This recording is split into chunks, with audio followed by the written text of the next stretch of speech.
Warship foundered.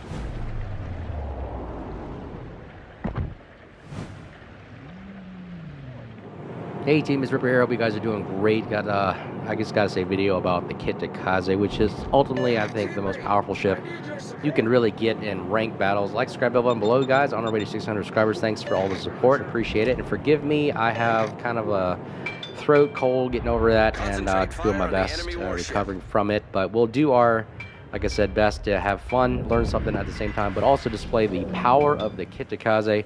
I think this is one of my most the favorite of the all DDs in the tier 9 class that for ranked, this is the go-to destroyer that really just destroys, devastates. I mean, I literally played a 15 game win streak, and today I just tried it out, played like bored, so I started playing it. It got like 7 win games, and they're just it's just like, wow, this ship is super powerful. I mean, you can just look at it, the ability for it to have 4 guns. It's like a Haragumo, but just with 1 less turret. Put 4 turrets, 2 guns each, rate of fire. You build it for a gunboat DD, and just look what it can do to this Agger. The Agger is obviously pushing in, obviously, you know, trying to cap, but we smoke up real fast and launch torpedoes in its direction, and hopefully we can just continuously pin. Again, the pin on this, I would say the Japanese destroyer line is 30 millimeters at least, I believe, unless you bid IFHE and go beyond that. But 30 millimeter pin is really, really great, especially with 100 millimeter guns on each one of these things and the rate of fire. Boom, RIP back to Porty, he goes down. The pen on this thing is pretty ridiculous. I think the Haragumo, if you get an IFHE, you can pen well beyond 32 millimeters, but your fire chance goes down. So I like to keep the fire chance, and 30 mil pin is good enough for me. And then you can see as we're, you know, continuously just gunboating down everybody here, it's a powerful force to reckon with. And I think people had said that Kitakaze seems to be OP at tier 9 with this kind of firepower. I don't know if they tried to nerf it in the past or whatever, but in the hands of a good destroyer player, this thing is pretty powerful, ungodlike, if you will. But it is insane what this thing can do, especially to not only the destroyers, it melts them, but as you can see, we melted a cruiser, we took down you know, obviously helped the destroyer take out, but we're taking on a battleship as well. And if you notice, I'm build for the gun range, the gun mod, you see 15 kilometers, and we have torpedoes. Look at this. It's going to hit a torpedo right there and a flooding, and it's just shell after shell of torpedo after torpedo. I mean, this thing is just pumping out. It is a damage output maker. This thing can really ruin a cap and a flanks day easily and hold off everybody else. So as you can see, like when I'm with in my techniques of playing destroyers, the first thing I do is latch onto a player. I gotta go, okay, I'm gonna find a DD, I'm gonna keep you alive. That's my goal. The more teammates I can keep alive and work together and focus fire, your odds of winning a game are very, very high. So tidbit there, let me know what you think, but it seems to work out for me really well. I kind of go, hey, I'm going to support you at this cap. After I cap this, I'll do that, and communication is key.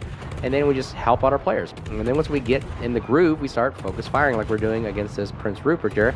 And just look at the amount of shells we're pumping out right there. The Rupert is just cannot damage con this enough. Look at that. Every hit is about 1,000 damage, 1,000 damage, 1,000 damage. I mean, this is a monster. Now, as he goes by the island, go ahead and switch targets and just pick another victim. It's like, hey, let's go ahead and get the Massachusetts now. So, if you notice that at tier 9 and tier 8-ish, roughly, that the armor on some of these battleships is not the greatest. You're not getting in the 50 millimeter range. So, these 100 millimeter guns are really just decent enough to pen the 30 millimeters that is required and start fires. That's all you really need to do. I mean, you notice if I'm just aiming for a superstructure, I'm hitting the 19 millimeter superstructure, and boom, there it is, 396. And we have a chance of starting fire somewhere if we can get him on target. So he only has 6,600 damage left, 594 right there. And again, this is just the game. I'm literally firing at range, and it's hard for him to use his secondaries. It's hard for him to use his main guns. The dispersion's pretty weak this far out, and we have smoke, and we're just going to continue to farm. And it's just very difficult for battleships to really just counter this play, especially with the rate of fire. It's just not enough to damage con and control that. We get the high caliber there. We're just pumping out so much damage on everybody. So we got the Rupert. We got to keep an eye on the Massachusetts as well. So it's all about focus firing. We started a fire right there, and ooh, I got Massachusetts there. Also low damage. So look at it. We switch the guns. Go over there, support our Bismarck. And let's see if we can take out the Massachusetts right there, make it our second kill. And goodness gracious, 2.1 reload. And come on, let's get it. Okay, we helped him out. Johan Witt got him. Great shot right there. And we get the fire damage. Look at that. It's just constant damage all around, everywhere we're going. And that's what we're doing here in the Kitakaze. So as we get closer to the alpha cap, we go ahead and spot the lightning up close. And we have our friend to help spot him with either hydro or something else in the smoke there. That's why he was in smoke and spotted. And look at this. We just have the amount of guns, even 2 forward-facing guns. Look at the rate of fire. They're going boom, boom, boom. Oh, and here come the other 2 guns. Now we got 4 guns, and now we're just a minigun. Boom, boom, boom, boom, boom, boom. RIP back to 40. He is down. Lightning goes down. We damage con that right away. And then we go chase off the last destroyer right here for the 4th kill. I mean, I've been getting constant 3 to 4 kills in the Kitakaze. Like I said, it's a great ship. Rapid firing guns is its best suit right now. The destroyers, as you can see, do help fend off battleships if need be, but really the bread and butter is what you're seeing right there. Look at that. We're down to 2,000 health. He's got almost 15,000 health, but look at this. Just rate of fire. Just cannot keep up with it. And do we get the last shells in the air? Boom! RIP and 4th kill. Back to 40. We win the game. Easy peasy. Nothing to it. But anyways, that is that first game. Another game coming up I'll show you right here in the Kitakaze. Again, displays again another 4-kill battle that just is really just showing off the firepower, the gunpowder, the ability to use this destroyer. The destroyer is really maneuverable. It's you know, it's got good speed. It's kind of like along the Japanese destroyer line. It's good enough to get things done and get the speed going if you need it. It's not the slowest, but it's decent. Maneuverability, again, standard, not the worst, not the best. It's just there. Like I said, the bread and butter really is the guns. It is a miniature cruiser, if you want to call it that.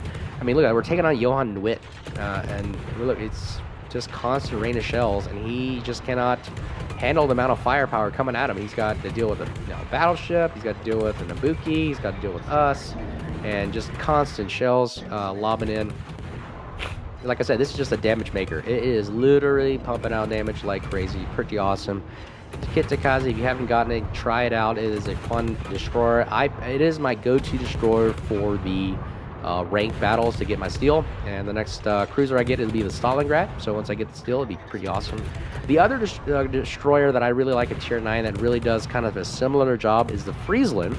Now, the Friesland or the Groningen that has now been replaced is available if you guys want to get it, just like the Kitakaze is available in the tech tree. The Groningen or the hashtag back in the day Friesland is available in the armory, I believe for coal these days. But I like it because it is rapid firing guns, no torpedoes. It just, there's the first kill of the day, RIP, back to 40. And the Friesland and Groningen really is just forward-facing guns. It's along those European-style destroyers, the Swedish line destroyers, the Småland, Ragnar, where the guns are always 360, always aiming forward, always moving wherever you're aiming, nose in, left, right, wherever you need to be going. It's always ready to go. Rapid firing guns like as always. No smoke and really no torps. So it's really just primary focus is gunboating, and that's what I really like about it. It's enjoyable. And here we go. We caught a Groningen. What I was just talking about, out in the open. Now watch his guns. His guns are really fast too, but unfortunately they cannot keep up with the amount of firepower that the Kitakaze has, because we got, like I said, 2 more extra gun turrets than he does. And look, we're just melting HP right off him. But look, notice he is melting our HP pretty quickly as well. And we're gonna have to damage count this quick, otherwise we are done. And boom, RIP back to 42 kills down. If he had gotten closer, his Hydra would have been constantly spawning us, and we would have been taking damage. Again, that is a gunboat trade right there. We're down to 4,000 health, no heals. That just like the Groningen or the Friesland, they don't have heals either. So gunboating requires you to have, in my opinion, survivability, so you can get the extra AP to go around to use to trade with in order to survive the long haul of a gunboat roll. And as you can see right now, since we are pretty much almost out of the fight here, we got to stay in our smoke and just farm at this point, because that's all we can do. If we expose ourselves, we're going to die pretty quickly. But this is really the bread and butter, again, of what the Friesland and the Kitakaze really do, in my opinion, is this: sit and smoke and just spam and just hold off an offensive and a flank. You're pretty much a machine gun turret. And players just, I mean, look, he's at 50k HP right now. Watch him just whittle down to nothing. And he's going, well, can't do much here, just gonna have to turn broadside and run away. So that is pretty much what this destroyer is good at, especially with Adrenaline Rush kicking in. We got our reload down to about 1.9, I believe. Yeah, about 2-second reload. Any more, it's going to go even faster if we get exposed with Fearless Brawler. So really, really awesome. This thing is just so versatile, and I really enjoy it. So right now, Turpitz is running away, obviously, to the onslaught of gunfire from us, as well as our Bismarck and Chungmu. Everybody's launching torps at him, so he's like, oh, can't do much here. I'm out. Laska's also pushing as well. We're going to keep firing, actually, by the way. Look at this. We're going to be exposed. Now, watch Fearless Brawler kick in. So, yep, fire. Fearless Brawler kicks in, and we got the gun reload down to 1.8-ish. And just look at that. Just a rain shower of gunfire. And look at that. Oh, man, it is the fireworks display. And he only has 13 HP left. And if you notice, 13 HP, if you take 1,000 each, that's 13 seconds worth of firepower right there. So, as long as we get 13 seconds of firepower, and see if it goes down. Do we get this kill? It's going to be close. Torpedoes are out of range. Torpedo range is okay. That's 12 kilometers, not bad. And boom, he goes down. Alaska gets him in the last kill. Ooh, and the Fletcher shows up. And we are going to just launch as many shells as we can. Now, here's the other coolest thing about the Kitakaze that affords you the ability to blind fire like crazy, like a madman with a minigun, just shooting right into the smoke and hopefully hitting something. And any damage is damage because the Fletcher does not have heals. So we know anything we do now is basically money in the bank for us down the road. In case we do need to survive, we know that his HP is gone and it's out of there. And our other brethren, the Akazuki, is also in here, but you know what? We outgun him as well. We're going to go ahead and spray. I mean, he cannot handle 2 destroyers at once. Hopefully, our Chungmu can survive this onslaught. Can we help him out? And again, this is all about team play, supporting team play, gunfire right here. He goes down, unfortunately, and now it's all up to us, and we're now going to exchange fire with our brethren, but unfortunately, we don't have enough HP to do this exchange, so we got to run away. So again, a tactic here is really just about kiting, playing with the throttles. Again, my engine's damaged, so all I got left is my rudder going left, right, left, right. See how I'm throwing those shots off? Just by going a little bit of left, a little bit of right, a little bit of left, a little bit of right, over and over again. And that, again, is enough to throw off enough shots that doesn't take HP. Again, we only have 2,000 HP left. And again, survivability is the name of the game. So we pop smoke to get out of his line of sight so we can reassess and start over. But ooh, here we go. We got a nice juicy cruiser broadside here. Buffalo will fire 1 set of torps, hit the reload booster, and again, there's 6 torps right there, 12-kilometer range. Again, a positive, and again, the Groningen Friesland does not have this, but the Kitakaze and the Japanese gunboat line has this, which allows us to do these kind of things to ward off and use torpedoes to really help out and produce more damage output, if you will. Now, the Buffalo's looking like it's sailing pretty straight and true. Still focused on the Alaska, not us, so we're not going to fire at him. His guns are aimed in our direction, so it would be pretty bad if he fired at 1 salvo and took us out, so we're electing not to fire. Again, it's all about being smart, about when to use your weapons at bay, when to fire and when not to fire, and stay hidden. The second set of torps that I launched was on the marker. The first set was just in case he turned in, and let's see if we might have a winner here.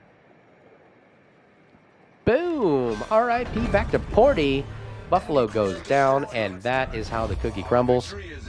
Much obliged, Commander. And that's our 3rd kill again. R.I.P. back to Porty, and Akazuki is our last victim right here. See if we can get the last shots in the air to get our 4th kill if we can. And there goes full send. Boom! R.I.P. again back to Porty, and that is the 4th kill. Just like we talked about, Kitakaze, powerful destroyer. Try it out, guys. I hope you liked the video. I hope you learned something. Like the bell, subscribe button below. Comment about something you like, dislike. I hope you learned something from this. But definitely try out the Kitakaze. I think in the right destroyer player that you can really achieve a lot of success with it, and is a very powerful asset on the battlefield. So until next time, you guys stay safe, and we'll talk to you guys soon. Hope this helps. Cheers.